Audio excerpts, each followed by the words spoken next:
J'aimerais que nous comprenions quelque chose à l'entame de notre message. Bien-aimés, vous savez, Dieu dit dans Éphésiens 2, verset 10, qu'il a créé des œuvres, des bonnes œuvres que nous devons pratiquer.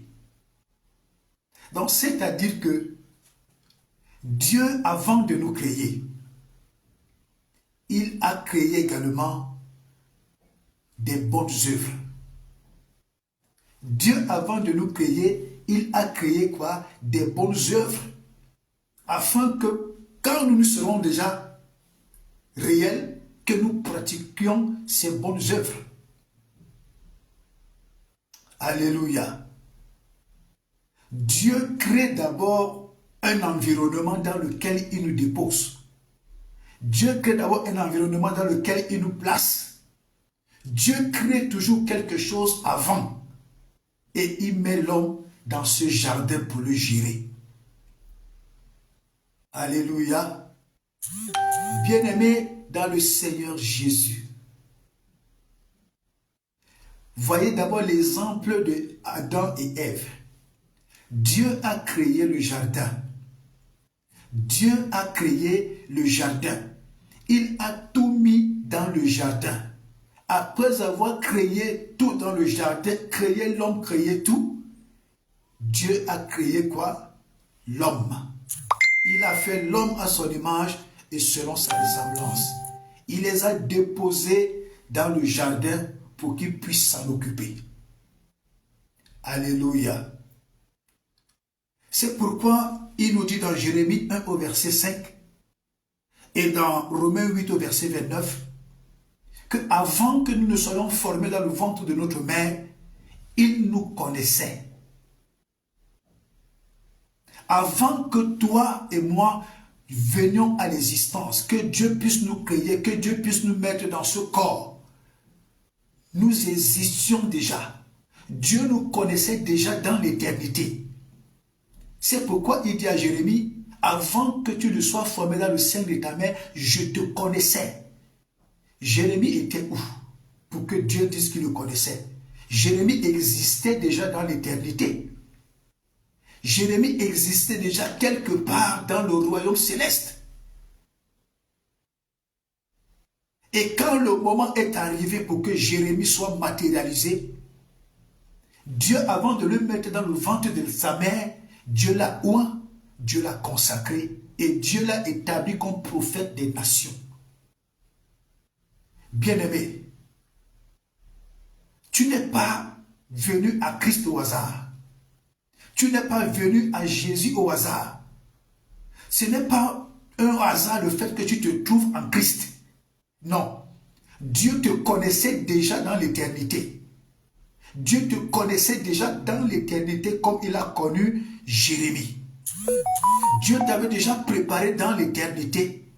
Et Dieu t'avait déjà oint dans l'éternité pour accomplir une mission précise, pour accomplir une tâche précise, pour accomplir quelque chose de précis pour la gloire de Dieu, notre Sauveur et notre Seigneur. Bien-aimé dans le Seigneur Jésus, Dieu ne fait rien au hasard. Le Tout-Puissant ne fait rien au hasard. De la manière dont il a connu Jérémie dans l'éternité, c'est de cette façon que Dieu te connaissait déjà dans l'éternité. Donc sache que là où tu es là, que tu ne sois pas encore oint par la main des hommes, que tu ne sois pas encore oint par l'imposition de la main des mains des anciens, Dieu t'avait déjà oint avant même que tu ne sois dans le ventre de ta mère pour accomplir une mission précise. Alléluia. Alléluia. Bien-aimé dans le Seigneur, Dieu en te créant, Dieu en me créant, Dieu en nous mettant dans ce corps qui est la terre, qui est la boue, nous sommes d'abord des esprits. Nous sommes d'abord des personnes spirituelles. Mais il y a quelque chose qui voudrait toujours nous ramener à la dimension matérielle. C'est la chair, c'est le corps. C'est cette enveloppe qui aime les choses terrestres, qui aime les choses vulgaires, qui aime les choses de la terre. C'est pourquoi ce qu'on voudrait toujours nous faire oublier que nous sommes des personnes spirituelles, bien-aimées dans le Seigneur. Avant que nous ne soyons dans ce corps, avant que Dieu ne forme la terre pour nous mettre dedans, nous sommes des personnes spirituelles. Et comme toutes choses ont été créées par le spirituel, nous devons donc beaucoup travailler pour que notre corps divin ait toujours le dessus sur cette chair, ait toujours le dessus sur ce corps. Nous devons beaucoup nourrir notre esprit dans la lecture de la parole de Dieu, dans la méditation de la parole de Dieu, dans une vie permanente de prière, dans les moments de communion avec le Seigneur, que ce soit à la maison, que ce soit à l'église. Nous devons toujours tout faire pour nourrir notre homme spirituel, pour qu'il devienne grand, pour qu'il devienne fort, pour qu'il devienne puissant, afin que notre homme divin ait le dessus sur la chair, ait le dessus sur l'homme physique. Parce que si notre homme divin, si notre homme spirituel n'a pas le dessus sur l'homme physique, nous n'allons pas expérimenter des grandes choses. C'est pourquoi Dieu nous recommande la maturité spirituelle, Dieu nous recommande la foi, Dieu nous recommande le discernement, Dieu nous recommande l'obéissance, Dieu nous recommande également la sensibilité spirituelle.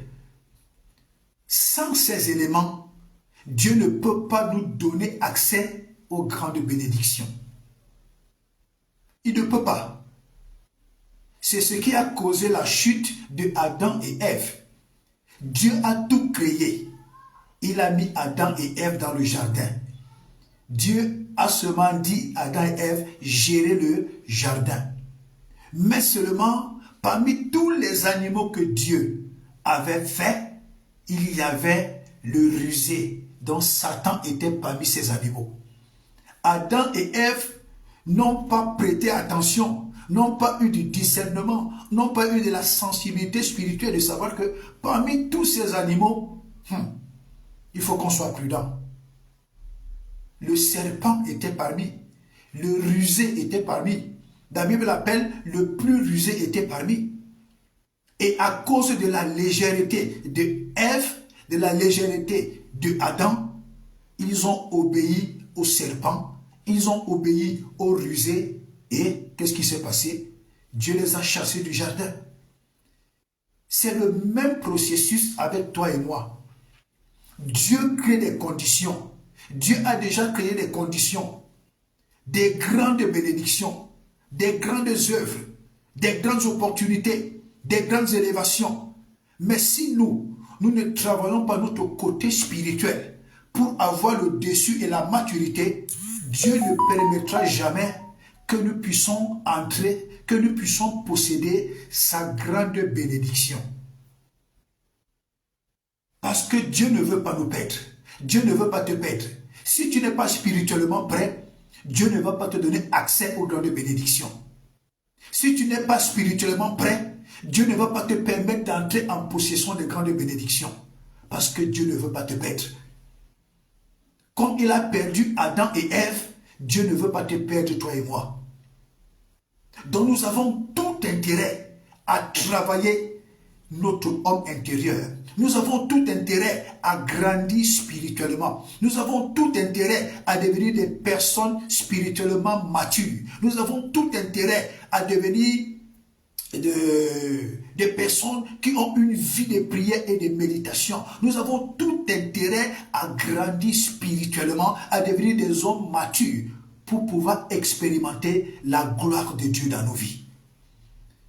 La gloire, on la demande, mais quand elle vient, dans cette gloire-là, est caché le serpent, est caché le tentateur, est caché le rusé. Parce que dans la gloire, Dieu va laisser que tu sois éprouvé. Dieu va laisser que tu sois tenté pour voir vraiment si tu mérites cette élévation que tu demandes. Donc, pour tenir tête au rusé, pour tenir tête au tentateur, pour discerner la voix du tentateur, pour discerner le comportement du tentateur, tu as intérêt à grandir spirituellement. Bien-aimé dans le Seigneur, tu ne peux pas prendre une lame de rasoir, tu la mets dans la main d'un enfant. L'enfant va se blesser avec cette lame de rasoir. C'est ainsi la bénédiction glorieuse de Dieu. La bénédiction glorieuse de Dieu est toujours dangereuse à gérer. C'est pourquoi vous allez voir beaucoup de personnes, quand elles n'ont rien, elles ont besoin de la gloire. Lorsqu'elles commencent à entrer dans la gloire, elles commencent à changer de comportement. Lorsque un semblant de gloire essaye de se manifester dans leur vie, ces personnes deviennent soit impolies, soit orgueilleuses, soit méchantes, soit dangereuses, et ces personnes commencent à détruire les vies des autres parce qu'elles n'ont pas été préparées à gérer la gloire. On se prépare à gérer la gloire. La gloire n'est pas une chose facile. La gloire n'est pas une chose simple. La gloire n'est pas une chose que tu peux conserver. On se prépare à gérer la gloire. C'est pourquoi vous allez voir des grands satanistes. Les gens qui sont chevronnés dans le satanisme, ils ont des totems qui les permettent de gérer la gloire. Et vous allez voir que ces totems-là, c'est l'un de leurs enfants qui est né, vous savez, les enfants qui naissent mongols, un genre là. Donc, il n'a pas de formule, un genre. Donc, c'est cet enfant-là qui l'aide à gérer sa gloire. Si les serviteurs du diable font tout pour gérer la gloire, si nous, les enfants de Dieu, nous négligeons cet aspect, nous n'allons jamais avoir accès à la gloire de Dieu. Parce que si tu ne peux pas porter la gloire, elle va te détruire. Si tu ne peux pas gérer la gloire, elle va t'écraser. Donc c'est pourquoi parfois Dieu nous laisse là au statu quo. Dieu nous laisse sur place. Nous crions, nous gémissons, nous intercédons. Nous faisons même 120 jours de jeûne, de prière. Dieu ne répond pas. Pourquoi? Parce que Dieu voit que nous ne sommes pas prêts à gérer la gloire. La gloire, c'est une école. La gloire, je peux dire que la gloire pèse des tonnes et des tonnes. Tu veux expérimenter la gloire? Commence à grandir spirituellement. Tu veux expérimenter la gloire? Commence à révolutionner ton homme intérieur. Tu veux expérimenter la gloire? Commence à dire à Dieu de te donner un cœur humble. Tu veux expérimenter la gloire? Commence à dire à Dieu d'enlever en toi tout ce qui est de mauvais, d'orgueilleux. Tu veux expérimenter la gloire? Commence à dire à Dieu de te remplir d'humilité, du pardon. Tu veux expérimenter la gloire? Passe beaucoup du temps devant la face de Dieu. Tu veux expérimenter la gloire? Commence à dire à Dieu de te bénir pour que toi tu sois une source de bénédiction. Parce que Dieu ne donne pas la gloire au magasin. Non. Alléluia. Alléluia. Bien-aimé dans le Seigneur.